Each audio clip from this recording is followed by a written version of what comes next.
Seja bem-vindo para esse vídeo. E nesse vídeo daqui eu vou fazer a análise do empate em 2-2 entre Fluminense e Grêmio. Mais uma atuação muito ruim do Grêmio, mas a gente conseguiu achar um pênalti na reta final e arrancar esse empatezinho, que no final das contas, pelo que foi o jogo, é um resultado bom, mas o desempenho de novo muito abaixo, né? Vou fazer a análise aqui completinha, beleza? Só antes de tudo, solta aí a intro. Bom, então vamos lá. Primeiro falar como é que foram os gols da partida. Primeiro gol da partida foi marcado pela gente, foi marcado pelo Grêmio, né? Uma jogada de ultrapassagem pela esquerda. O Aravena corta pro meio, o Reinaldo dá profundidade. Chega finalizando cruzado, forte. O Fábio dá o rebote pro meio. O Bright White aproveita o rebote e faz o gol do 1-0. Ali tem muito mérito do posicionamento do Bright White. A todo momento ele estava em posição de impedimento. E aí, no momento que o Reinaldo vai chegar para finalizar, ele dá uns passinhos para trás. E como ele estava impedido, ninguém estava marcando ele. Ele consegue aproveitar a sobra do rebote e faz ele 1-0. Na reta final do primeiro tempo, o Arias recebe uma bola pela ponta direita, finaliza ali debaixo das pernas do Reinaldo, pega o Marquezinho no contrapé e faz um 1-1. Vai para o segundo tempo, momento que o Fluminense já estava pressionando mais, o Fluminense no geral criou muito mais do que o Grêmio, né?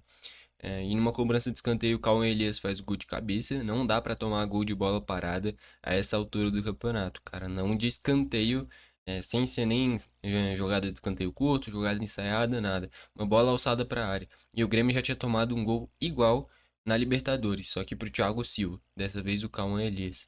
E aí na reta final, uma triangulação que o Monsalve chamou a responsabilidade, girou do lado esquerdo até o lado direito, termina com um passe espetacular do Nathan Fernandes e o Arezzo consegue cavar o pênalti. Se vocês repararem, foi muito pênalti, eu acho que é indiscutível. Os jogadores do Fluminense, o banco no geral, fez todo um showzinho desnecessário. É um pênalti que assim, não tem nem o que contestar, cara. Porque o Fábio nitidamente estica a perna, é um pênalti muito claro. Dá pra contestar o seguinte: o Arezzo, se o Fábio tira a perna, o Arezzo ia cair do mesmo jeito. Antes do contato mesmo, ele já estava com a intenção de se jogar. Porém, o Fábio deu brecha, né? Colocou a perna e fez o pênalti. E ali o Reinaldo faz o gol, basicamente no último lance da partida. E o Grêmio arranca esse 2-2, tá bom? Então vamos aqui para os destaques, começando pelos jogadores, né? Das notas. Começando pelo gol, o Marquezin.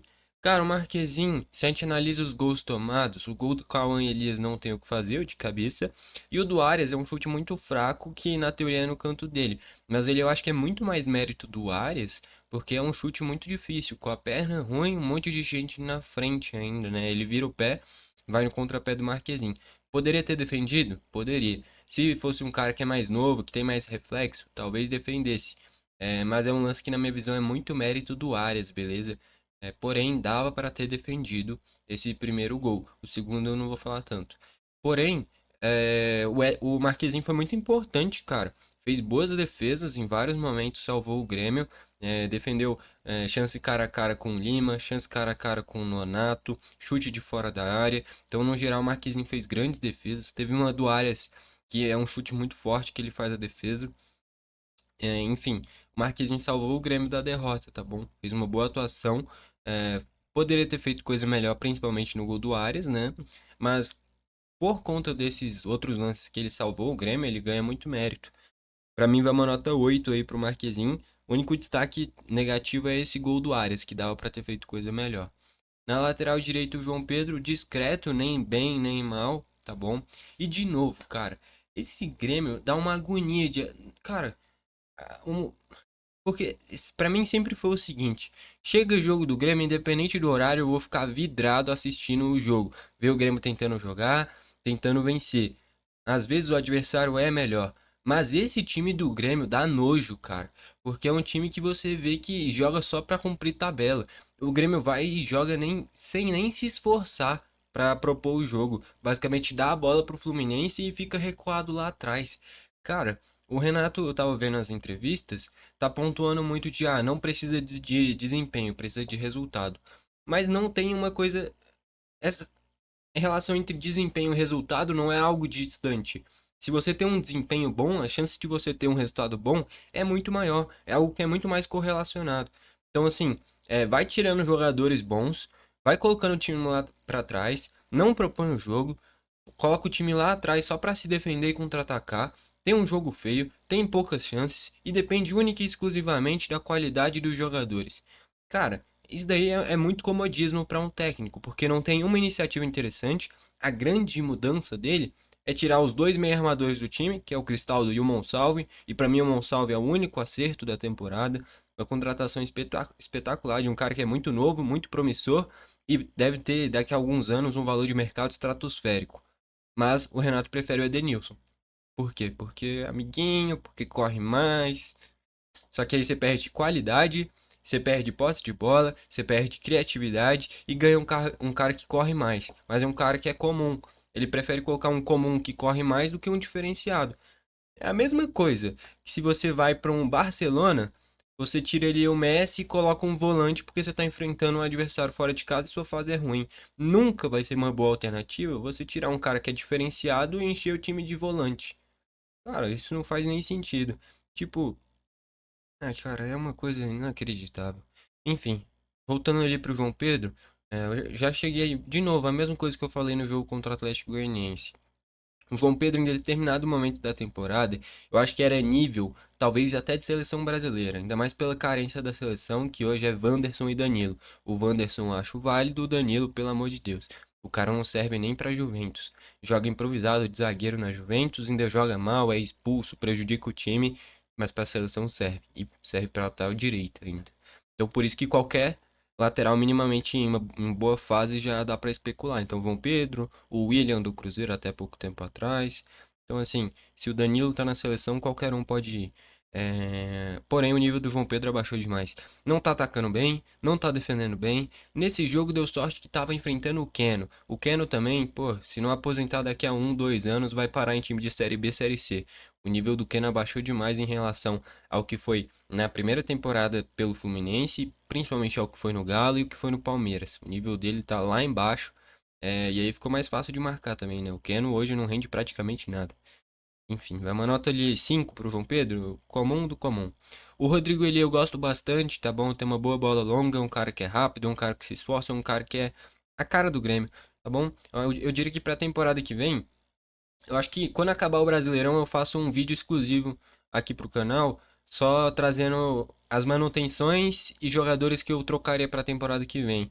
E eu acho que pra zaga, eu não preciso nem falar, quem acompanha o canal sabe que eu gosto muito do Rodrigo Eli e eu odeio o Gemerson. Pra mim o Rodrigo ele pode continuar pra temporada que vem, inclusive como titular. Eu gosto muito dele. Vale uma nota 6. O Gemerson eu vou dar uma nota 1 dessa vez. Eu iria dar 0, mas no lance que o Nonato tenta driblar o Marquezinho, ele defende. O Gemerson vai muito bem dando carrinho. Porém, eu não gosto do Gemerson. O Gemerson é um zagueiro que tem uma tomada de decisão ridícula para um jogador profissional. É um cara que tecnicamente nem é tão ruim, só que ele não sabe utilizar essa qualidade dele. É um cara que se posiciona mal. Se você olhar o gol do Cauê Elias, ele pula, não alcança a bola. E eu odeio ele. Não é jogador pro Grêmio. A amostragem dele é pequena, mas quem faz um pênalti que fez contra o Galo?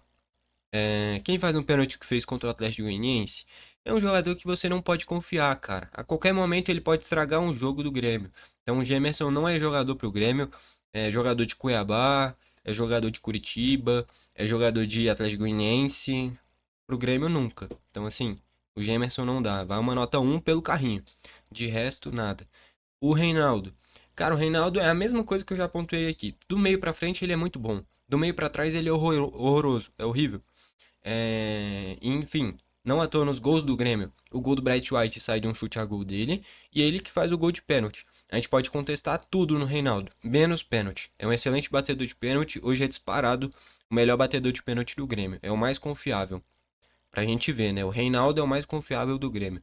Isso mostra muito a temporada dos outros jogadores.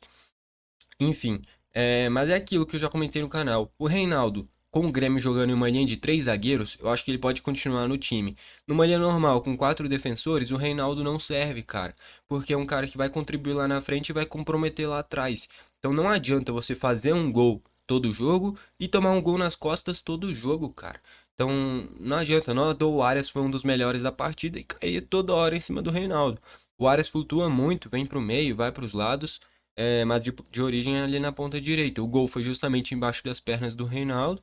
Então, assim, contribui lá na frente, toma gol lá atrás. Então, que nem eu falei, se for uma linha de três zagueiros, pros pontas irem direto com os zagueiros e aí o Reinaldo só fazer uma cobertura ou outra, beleza. Agora, se for nesse confronto direto, o Grêmio vai tomar gol todo o jogo nas costas dele. Então, é uma questão de aí sim, é questão tática. Não dá para usar o Reinaldo em uma linha de quatro defensores.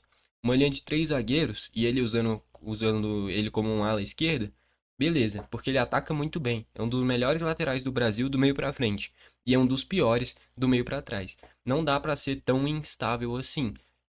Então assim, ele é esse 8 ou 80. No ataque é muito bom, na defesa é muito ruim.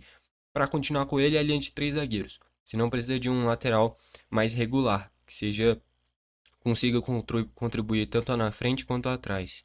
E o Mike não é esse cara, não contribui na frente e é mediano atrás. É jogador de Guarani, não do Grêmio, tá bom? Então, assim, pro Reinaldo, já pra temporada que vem pensando, né? O ano do Grêmio já acabou, a verdade é essa. Já faz tempo, inclusive. Eu falei aqui, quando foi enfrentar o Galo e o Grenal, se vencesse os dois, ia brigar por pré-Libertadores. Perdeu os dois, acabou. No máximo pega ali uma Sul-Americana e beleza. Foi uma temporada horrível, de qualquer jeito, tá bom? E não adianta dar desculpa pra enchente, pra tananã, tananã, porque olha o Inter tá brigando pelo título, cara. E se a gente olhar no papel, talvez o elenco do Grêmio seja melhor, tá bom? O zagueiro do Inter é o Rogel, é o Cleiton, e o Inter tá brigando por título, talvez lá em cima, pelo menos por G4. O Grêmio tá olhando aqui pra zona de rebaixamento. Então, assim, não dá pra dar desculpa pra enchente, porque tem um exemplo claro de uma equipe que sofreu a mesma coisa e tá lá em cima. Então, pra mim, é muito mais uma questão técnica e tática, né? Porque o Grêmio é um time que qualidade tem, tá bom? O Grêmio do meio pra frente tem uma das melhores equipes do Brasil. São poucas equipes que têm dois meio-campistas diferenciados, como é o Cristaldo e o Monsalve. Tem três centroavantes bons, como é o Bright White, o Diego Costa e o Arezzo. E tem vários pontas bons agora que o Pavão voltou. Então você tem o Aravena, você tem o Soteldo, você tem o Pavão. O Gustavo estava até pouco tempo em uma excelente ponta, muito promissor, agora foi embora. E o Nathan Fernandes é a mesma coisa do Reinaldo. Não tem o que saber. O Nathan pode entrar e fazer uma partida horrível, assim como pode entrar e dar um passe espetacular pro pênalti no Arezzo. Então, enfim, tem três muito bons, que é o Aravena, o Soteldo e o Pavon. Poucas equipes têm tantas opções do meio pra frente. E o Renato prefere ir com o Edenilson, prefere ir com medo. O medo de jogar só se defender. Então, assim, aí é questão de coragem e é questão de técnica. O time não tem coragem, não consegue se expor um pouquinho pra jogar. Enfim, pro Reinaldo vai ali uma nota 7, tá bom? Do meio pra frente, talvez tenha sido o melhor jogador da partida. Mas defensivamente é muito ruim. E toda análise do Grêmio, muito provavelmente eu vou falar a mesma coisa. Porque é sempre a mesma coisa. Muito bem do meio pra frente, muito mal do meio pra trás. Então, de novo, pro Reinaldo jogar tem que ter três zagueiros, tá? Senão, não adianta. No meio de campo, o Vila Sante foi ok, vai uma nota 5. O Dodi foi muito mal, muitos erros técnicos, não conseguiu marcar tão bem, também vai uma nota 2. Para a próxima temporada, eu acho que ele sendo reserva é válido. Para titular, o Grêmio precisa de um cara diferenciado.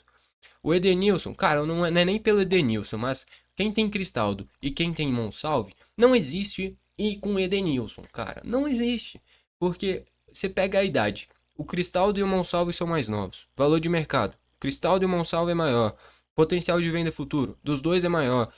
Quem é melhor? Os dois também são melhores que o Edenilson. O Edenilson só tá jogando porque ele tem essa questão de ajudar mais na marcação e é mais amiguinho do Renato, né? Porque não tem outra justificativa. Não faz sentido usar o Edenilson nesse meio, tá bom? Utilizar ele na ponta, você já ir só com um ponta, um atacante e um meia, já é uma escalação medrosa. É porque o Grêmio não consegue ter a bola. Se você não tem a bola, você vai ser atacado a todo momento. A melhor forma de se defender é atacando, cara. Se você tem a bola, você não toma gol, tá? Então, assim, o Grêmio não pensa dessa forma. Pensa em encher de volante, encher de cara pra defender, depender de um ponta habilidoso, um centroavante bom. Acabou. Então, assim, é muito pouco para uma equipe com tanta qualidade. Do meio pra trás é contestável. Do meio pra frente sobra qualidade. E é por isso que o Grêmio fez. Não dá pra contestar o ataque do Grêmio. O Grêmio fez bastantes gols nesse Brasileirão, principalmente depois da janela do meio da temporada. O ataque do Grêmio melhorou bastante, a defesa toma muitos gols. Isso porque o Grêmio não propõe o jogo. Se propôs, talvez ia ter o dobro da quantidade de gols. Então aí vai na conta do técnico também. Não tem muito o que falar. Eu não gosto de falar, o time tá mal, é culpa do técnico. O time tá bem, aí é os jogadores. Mas tem momentos que fica nítido quando o treinador só exige a questão técnica.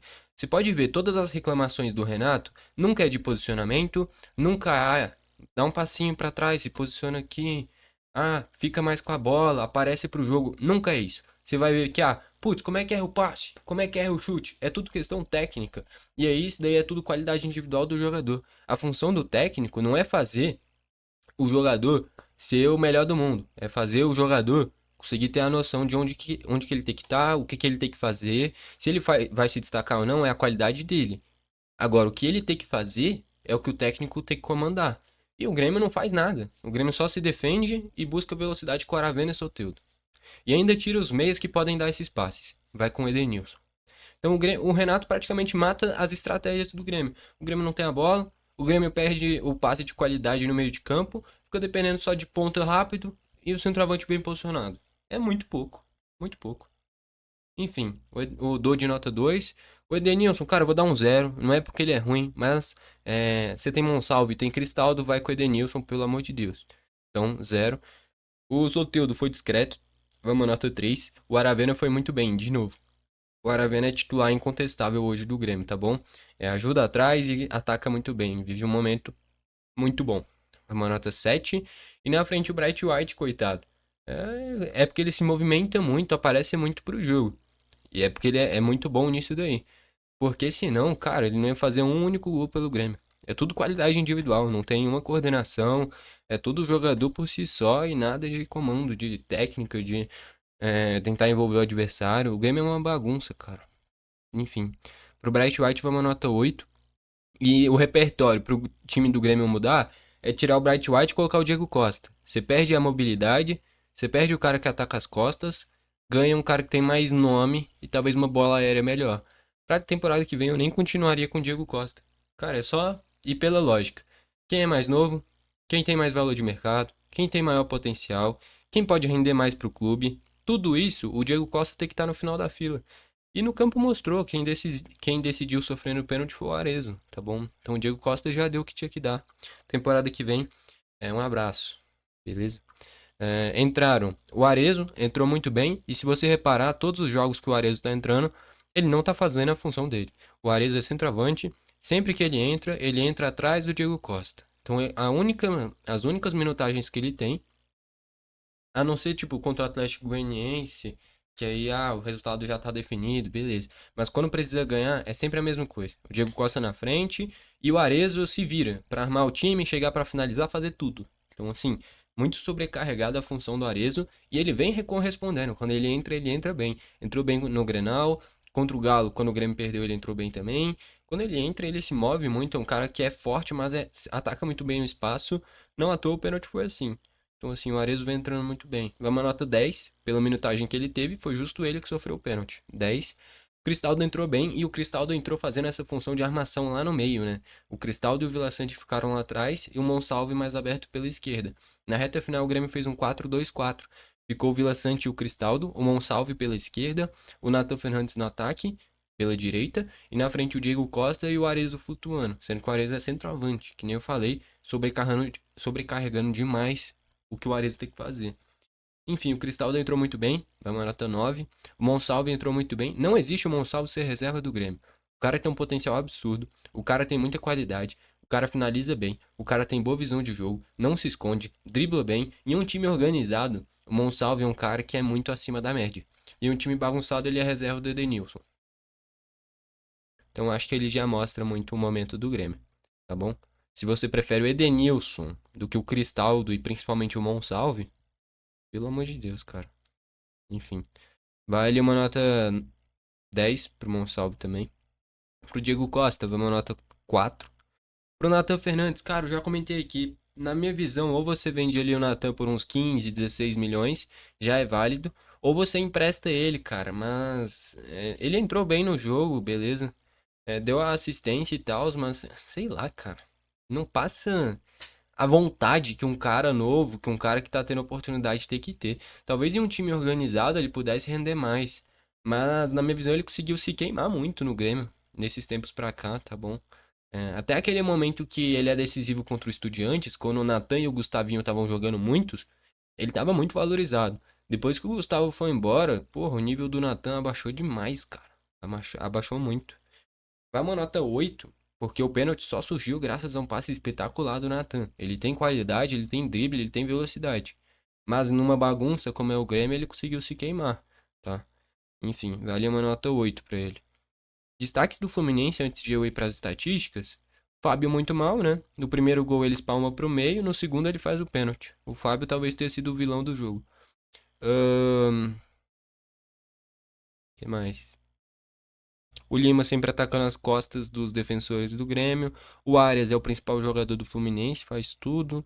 Calma, Elias é muito promissor. E aqui é uma diferença. Se o Renato fosse técnico do Fluminense, nunca que o Cano ia ser reserva do Cauã Elias. Nunca. Pode ter certeza. O Cano pegando 2, 3 jogos de ritmo já pegava essa vaga do Cauã. Independente do momento do Cauã. Pode ter certeza, cara. Pode ter certeza.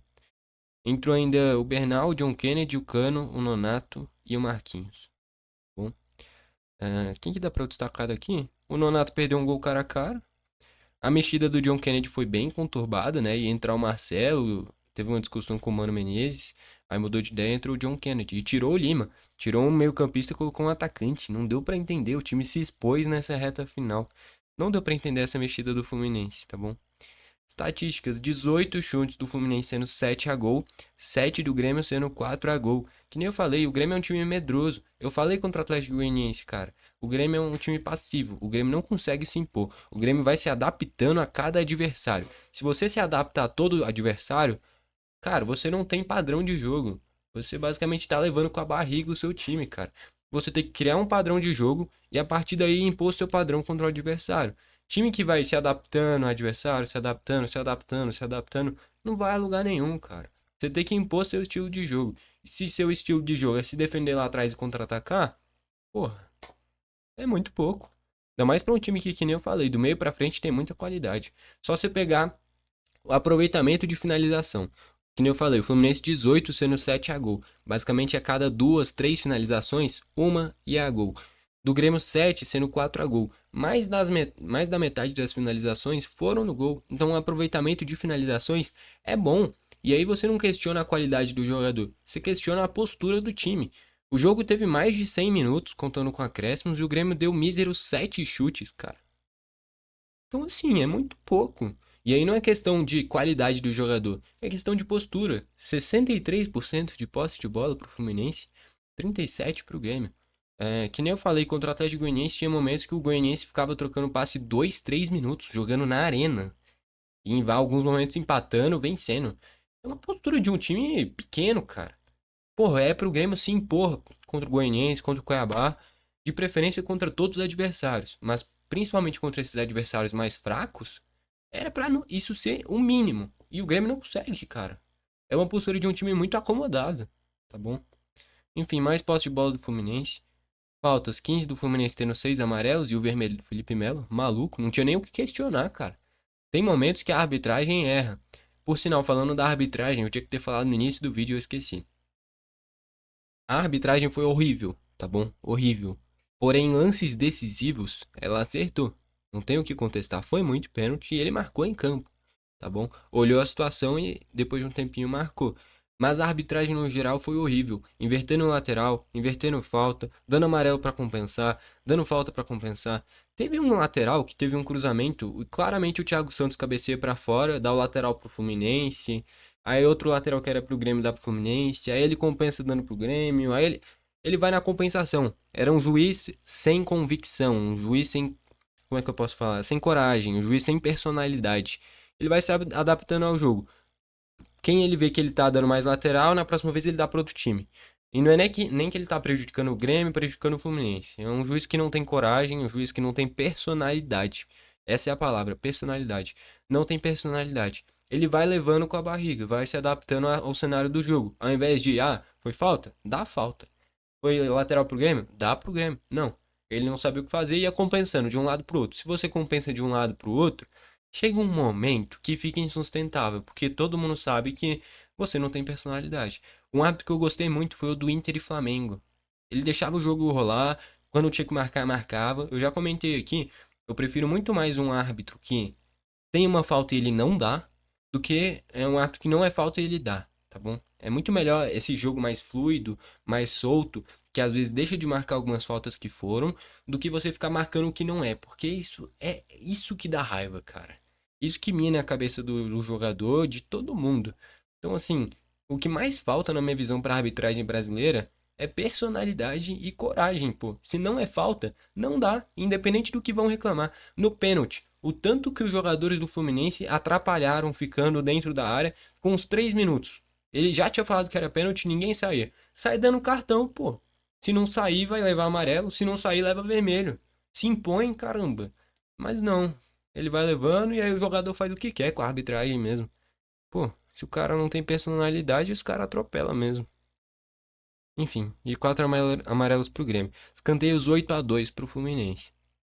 Cara, isso daí, porra, isso que é o pior, cara. Se fosse um Grêmio que tenta jogar, que cria jogadas, a bola não tá entrando, o adversário tá sendo efetivo, beleza, a gente sabe que é o momento. Agora, o time tem menos posse de bola, o time tem menos chutes, o time tem menos escanteios em todo jogo. Pelo amor de Deus, cara. É só olhar os números que vê que o Grêmio é muito mal treinado. Não tem nem muito pra onde fugir, cara.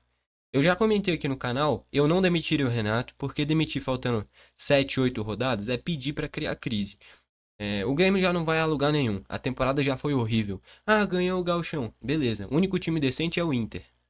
Beleza. Ganhou o confronto direto. De resto, é só time de Série C, Série D e um Juventude ali. Mas também é o Juventude. O Grêmio é obrigado a ganhar do Juventude. É só olhar o tamanho das camisas. E no Brasileirão tomou 3-0. Aí a culpa não é minha se o time é mal treinado. Tá bom? Mas enfim. Esse Grêmio. Cara, nossa, velho. Chega a dar vergonha o que o Grêmio joga. Tem nem muito o que falar. Grêmio em 11º com 39 pontos. Fluminense em 12º com 37. O empate é bom, principalmente pelo contexto de fazer o gol no final. É válido. O Grêmio tá ali a 5 pontos do Z4. O Bragantino deve ganhar do Cuiabá e iria pra 37. O Paranaense deve ganhar do Vitória e vai pra 37. O Juventude joga em casa contra o Fortaleza, deve pontuar, pelo menos. O Corinthians joga o clássico. Então, assim, tem que ver como é que fecha a rodada. Mas os times de baixo, certamente, pelo menos o Paranaense e o Bragantino vão pontuar e já vão subir um pouquinho mais. Craque da partida pra mim é o Arias, tá bom? E do lado do Grêmio, pra mim, fica entre o Marquezinho e o Reinaldo. Vai o Reinaldo, craque da partida, porque ele participou do primeiro gol e fez o segundo de pênalti, tá bom? Enfim, só pra fechar, cara, esse Grêmio, velho, é uma vergonha, na moral. Que nem eu falei, eu prefiro muito mais um time que se esforce, mostre que é bem treinado, tenta jogar, finaliza pra caramba, porque futebol é volume de jogo. Quanto mais você finalizar, quanto mais você acertar o gol, maior a chance de você fazer gol. Agora, se você chuta pouco, se você tem menos a bola, se o adversário tá toda hora próximo da sua área, a chance de você perder é muito maior. É questão matemática. Mas não, o Grêmio prefere se defender, tirar quem é bom, colocar o cara que se esforça mais e é nisso daí. Então, assim, nossa, velho. É desanimador assistir um jogo do Grêmio, cara. Porque você olha e pensa: caraca, como é que o futebol gira tanto dinheiro pra um time que parece que não é nem treinado, cara? Nossa, velho, é um Grêmio que realmente. Tomara que a temporada acabe logo, porque o Grêmio não vai a lugar nenhum. No máximo pega uma Sul-Americana e beleza. E pra próxima temporada contratar um técnico decente e ter que trocar muito jogador, né? Caiu entre nós. E Gemerson. E Gemerson. E o Renato como técnico em 2024. Meu Deus. Enfim. Por esse vídeo, gostou, deixa o like. Não gostou, deixa o dislike. Valeu e falou.